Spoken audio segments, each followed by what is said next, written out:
दोस्तों आज हम फिर एक और नई वैकेंसी के साथ आपके सामने हैं और अभी हमने भोपाल, उज्जैन और भी कई कोर्ट से रिलेटेड कई सारी वैकेंसी अभी डाली हुई हैं। जो जिला एवं सत्र न्यायालय के जो कोर्ट हैं उसमें वैकेंसीज कई सारी आई हुई। उसी क्रम में आज हम बात कर रहे हैं district and session court Sheopur जो कि एमपी का है। जिला एवं सत्र न्यायालय श्योपुर मध्य प्रदेश। आपको गूगल पर लिखते हैं ना श्योपुर एमपी कोर्ट, आपके पास सामने ये ओपन हो जाएगा। यहाँ पर आके आप देखेंगे नोटिस पर यहाँ पे रिक्रूटमेंट दिखेगा। रिक्रूटमेंट पर आप जब क्लिक करेंगे तो आपके सामने ये ओपन हो जाएगा। Vacant for senior private secretary and private secretary in the ITAT. ठीक है, senior private secretary and private secretary in ITAT. Description vacant post of senior private वही चीज लिखी हुई है। देन स्टार्टिंग डेट 4/12/2024 है। डेट का विशेष तौर पर ध्यान रखिए आप कारण आपको अभी थोड़ा सा डाउट होगा इसलिए बोल रहा हूँ। 4/12/2024 से स्टार्ट है, 15/1/2025 तक चलेगा। यहाँ पर जाके आप इसे डाउनलोड कर लेंगे तो डाउनलोड हम कर लेते हैं। ये हमने डाउनलोड कर लिया। अब इसके लिए मैं आपको एक चीज़ बता देता हूँ। एक अच्छी बात इसमें ये है कि आपको पूरा डिटेल्ड यहाँ पर दिखेगा। चूँकि मैं भी ये नहीं पढ़ रहा हूँ, ये आपको देख लेना, आपको जब अच्छा लगे तो आप इसको देख लें। ये पूरा डिटेल्ड दिया हुआ है इंग्लिश में। अगर आपको लगता है कि आपकी इंग्लिश बहुत अच्छी है और आपको कहीं कोई दिक्कत नहीं आ रही है तो आप इसे इंग्लिश में पढ़ लें। क्योंकि हमारे जितने भी जो दर्शक हैं जो देखते हैं हमारे वीडियो को देखते हैं वो लोग हिंदी वाले हैं और मैं ज़्यादातर कोशिश करता हूँ कि हिंदी में वीडियो बनाऊँ, तो ये हिंदी के लिए रहेगा। तो एक अच्छी चीज़ ये है कि इसमें हिंदी में भी दिया हुआ है। ये देखिए, आयकर अपीलीय अधिकरण विधि एवं न्याय मंत्रालय भारत सरकार, तृतीय एवं चतुर्थ उत्तर प्रतिष्ठा भवन पुराना केंद्रीय सरकार कार्यालय भवन 101 महर्षि कर्वे मार्ग मुंबई। ठीक है, ये पूरा रिक्ति परिपत्र। आयकर अपीलीय अधिकरण की विभिन्न पीठों में वरिष्ठ निजी सचिव दोनों समूह बी राजपत्र के समवर्गों में वर्तमान तथा अप्रत्याशित रिक्तियों की भर्ती भरने के लिए भारतीय नागरिकों भारत के संविधान में अथवा नागरिकता के अधिकारों को विनियमित करने के लिए संसद द्वारा बनाए गए किसी कानून के अंतर्गत परिभाषित भारत के नागरिक से आवेदन आमंत्रित किए जाते हैं। पदों का विवरण यहाँ पर दिया हुआ है। एक पद है वरिष्ठ निजी सचिव और एक पद है निजी सचिव। और वरिष्ठ निजी सचिव 15 अनुसूचित जाति, 2 अनुसूचित जनजाति, अन्य पिछड़ा वर्ग, 1 आर्थिक रूप से कमजोर वर्ग, 3 सामान्य, 36 रिक्ति दिव्यांग 1, 20 अनुसूचित जाति, 2 अनुसूचित जनजाति, 1 अन्य पिछड़ा वर्ग, 9 आर्थिक रूप से कमजोर वर्ग, 0 सामान्य, 8 36 रिक्ति दिव्यांग 1। उपरोक्त रिक्तियों की संख्या तथा भारत सरकार की आरक्षण नीतियों के अनुसार उनका परिणामी विभाजन अस्थायी तथा बाद में इसमें परिवर्तन हो सकता है। मैं थोड़ा सा बड़ा कर देता हूँ जिससे आपको और स्पष्ट दिखाई दे। हाँ, अब आपको देखिए ये वीडियो आपको पूरा देखना पड़ेगा क्योंकि तभी आपको, या फिर आप इसको डाउनलोड कर लीजिए तो आराम से आप इसे देखते रहें। वेतनमान बहुत अच्छा है, देखेंगे आप यहाँ पे वरिष्ठ निजी सचिव की हम बात करें तो 47,600 से 1,51,000 रुपये सैलरी है। वेतन मैट्रिक्स का पे वेतन स्तर 8 है। निजी सचिव में 44,900 से 1,42,400 वेतन मैट्रिक्स का वेतन स्तर 7 है।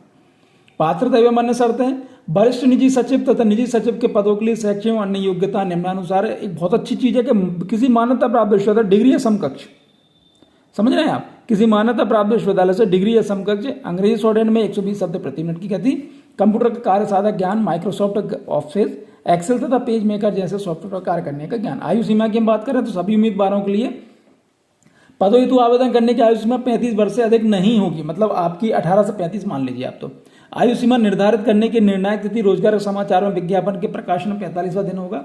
वो आप यहाँ पर देख लीजिए, ध्यान दें। अब यहाँ पर पूरी कंडीशन दी हुई है, इसको आप ध्यान से देख लीजिए, समझ लीजिए। परीक्षा योजना की अगर हम बात करें, भर्ती लिखित परीक्षा, कौशल परीक्षण, उसके बाद व्यक्तिगत साक्षात्कार के माध्यम से की जाएगी। यानी भर्ती लिखित परीक्षा होगी, कौशल परीक्षण होगा और उसके बाद व्यक्तिगत साक्षात्कार होगा। अब यहाँ पर देख लीजिए कि कहाँ कहाँ पर इसका परीक्षा होगा। तो दिल्ली, मुंबई, कोलकाता, चेन्नई, बेंगलोर, गुवाहाटी, लखनऊ, अहमदाबाद में होगा। ठीक है, अब और आगे बढ़ते हैं कि अभ्यर्थी को अपनी पसंद के क्रमानुसार 2 केंद्रों का चयन करना होगा। किसी केंद्र विशेष के लिए पर्याप्त संख्या में आवेदन प्राप्त नहीं होने की स्थिति में आयकर अपीलीय प्राधिकरण के ऐसे केंद्र को रद्द करने का विशेष अधिकार होगा और अभ्यर्थी को उसके द्वारा चुने गए दूसरे केंद्र पर उपस्थित होना होगा। लिखित परीक्षा, कौशल परीक्षण और व्यक्तिगत साक्षात्कार की योजना निम्नानुसार होगी। लिखित परीक्षा पेपर 1 सामान्य अंग्रेजी, अंक 100 है। पाठ्यक्रम न्यूनतम 250 शब्दों का निबंध, पत्र लेखन, संक्षेपण, व्याकरण।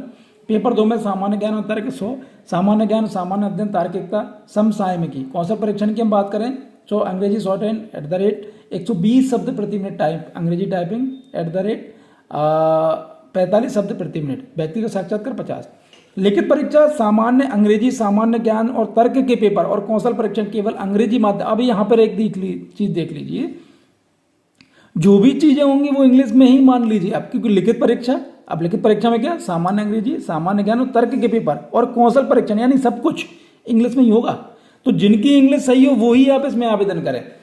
अभ्यर्थियों को लिखित परीक्षा में न्यूनतम हर अंक सामान्य श्रेणी के अभ्यर्थियों के लिए 50%, अन्य पिछड़ा वर्ग, आर्थिक रूप से कमजोर वर्ग श्रेणी के अभ्यर्थियों के लिए 45% और अनुसूचित जाति, अनुसूचित जनजाति, दिव्यांग श्रेणी के अभ्यर्थियों के लिए 40% प्राप्त करने होंगे। केवल लिखित परीक्षा में न्यूनतम अंक प्राप्त करने वाले अभ्यर्थी कौशल परीक्षण का मूल्यांकन किया जाएगा। केवल कौशल परीक्षण के बाद तैयार संक्षिप्त सूची, यानी जो इसमें पास हो जाएगा वो इसमें होगा, जो इसमें होगा वो इसमें, संक्षिप्त सूची में स्थान प्राप्त करने वाले अभ्यर्थियों को ही व्यक्तिगत साक्षात्कार के लिए बुलाया जाएगा। साक्षात्कार की तिथि और स्थान बाद में अधिसूचित किया जाएगा। अब यहाँ पर और आप देख लीजिए, नियमित रूप से अपनी ईमेल आईडी और आईटेट की आधिकारिक वेबसाइट, आप यहाँ पर इस चीज को देखते रहें। सामान्य निर्देश, आवेदक पत्र, आप उसके लिफाफे पर आप जब इसको भेजेंगे तो वरिष्ठ निजी सचिव, वरिष्ठ निजी सचिव एवं निजी सचिव दोनों पद के लिए आवेदन अंकित, आप जिसके लिए भी आवेदन कर रहे हैं उसका आवेदन ऊपर लिख के आपको भेजना है। जो आवेदक दोनों पदों के लिए आवेदन करना चाहते हैं उन्हें एक ही आवेदन जमा करना होगा। दोनों पदों के लिए एक ही परीक्षा आयोजित की जाएगी, इसलिए समेकित योग्यता क्रम सूची में प्राप्त स्थान के आधार पर आवेदकों को वरिष्ठ निजी सचिव अथवा निजी सचिव की नियुक्ति प्रस्तावित की जाएगी। अब निर्धारित प्रपत्र में अंग्रेजी में विधिवत भरे गए आवेदनों के साथ निम्नलिखित प्रपत्रों की स्वप्रमाणित प्रतियां संलग्न होनी चाहिए। क्या क्या होनी चाहिए यहाँ पर दिया हुआ है, पूरा डिटेल्ड दिया हुआ है कि भैया 10वीं की अंक सूची, जन्मतिथि के लिए स्नातक डिग्री, ये शॉर्ट हैंड वाला, अनुसूचित जाति, अनुसूचित जनजाति यानी जाति प्रमाण पत्र, ये पिछड़ा वर्ग मतलब जाति प्रमाण पत्र आ जाएगा, सब में जाएगा। दिव्यांग व्यक्तियों के लिए वो आवेदन पत्र पर आवेदक के हस्ताक्षर सहित हाल में खिंचवाया गया फोटो, ये पूरी चीजें आपको। आवेदन पत्र कहाँ भेजना है ये देख लीजिए आप, कि आवेदन पत्र उप पंजीकार, आयकर अपीलीय न्यायाधिकरण, प्रतिष्ठा भवन, पुराना केंद्रीय सरकारी कार्यालय भवन, चतुर्थ तल 101 महर्षि कर्वे मार्ग, मुंबई 400-0200 को प्रेषित किए जाने चाहिए। इसको आप इसलिए मत देखिए क्योंकि हमने डेट सबसे पहले बता दी है। आपको इस वेबसाइट पर जाना है, यहाँ क्या लिखा हुआ है 15/1/2025 तक पहुंच जाना चाहिए, तो आप इस पर दिमाग ज़्यादा ना लगाएं। चलिए और हम आगे देख लेते हैं। और ऐसा क्या अयोग्यता में क्या क्या देखा गया, भैया आप किस कंडीशन पर आप अयोग्य होंगे तो इसको देख लीजिए। ऐसे काम ना करिए कि पहले फॉर्म पूरा ना भरा, फॉर्म की स्थिति आप देख लीजिए। पात्रता के बारे में अंतिम प्राधिकरण परिवीक्षा अवधि 2 वर्ष की रहेगी। नियुक्ति ये एक अखिल भारतीय सेवा है और चयनित अभ्यर्थियों को देश भर में आयकर अपीलीय अधिकरण की किसी भी पीठ में नियुक्त किया जा सकता है। अंग्रेजी के अतिरिक्त यह रिक्ति परिपत्र हिंदी व उर्दू में प्रकाशित किया जा रहा है। अंग्रेजी, हिंदी, उर्दू संस्करण बीच में कोई भ्रम टकराव होने की स्थिति में अंग्रेजी संस्करण ही मान्य होगा। अब यहाँ पर आपका फॉर्म आ गया, यहाँ फोटो जाएगा, यहाँ पूरी जानकारी, उम्मीदवार का पूरा पता, पिता या जीवन साथी का, श्रेणी क्या आप दिव्यांग है, राष्ट्रीयता, लिंग, धर्म, जन्मतिथि, आवेदन प्राप्त होने की अंतिम तिथि, समय, आयु आपकी, पिन कोड सहित वर्तमान डाक पता, पिन कोड सहित स्थायी पता, ईमेल आईडी, मोबाइल नंबर, शैक्षणिक योग्यता, संस्था का नाम, अगर तकनीकी योग्यता तो संस्था का नाम, गति आपके द्वारा कंप्यूटर का कार्य साधक ज्ञान है, कृपया जो भी लागू चिन्हित करें।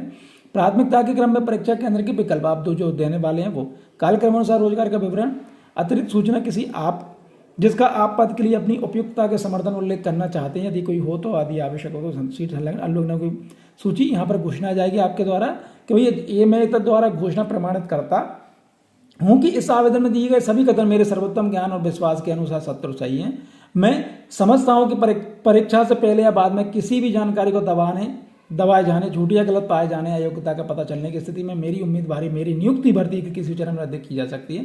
मैं प्रमाणित करता हूँ कि मेरे विरुद्ध कोई आपराधिक मामला लंबित नहीं है। दिनांक आ जाएगी, डेट आ जाएगा, यहाँ पर आपके साइन आ जाएंगे। आवेदक की नियुक्ति कैडर नियंत्रित प्राधिकार द्वारा दिए जाने वाले प्रमाण पत्र आ जाएगा यहाँ पे। तो इस तरह से आप फॉर्म भर दीजिए।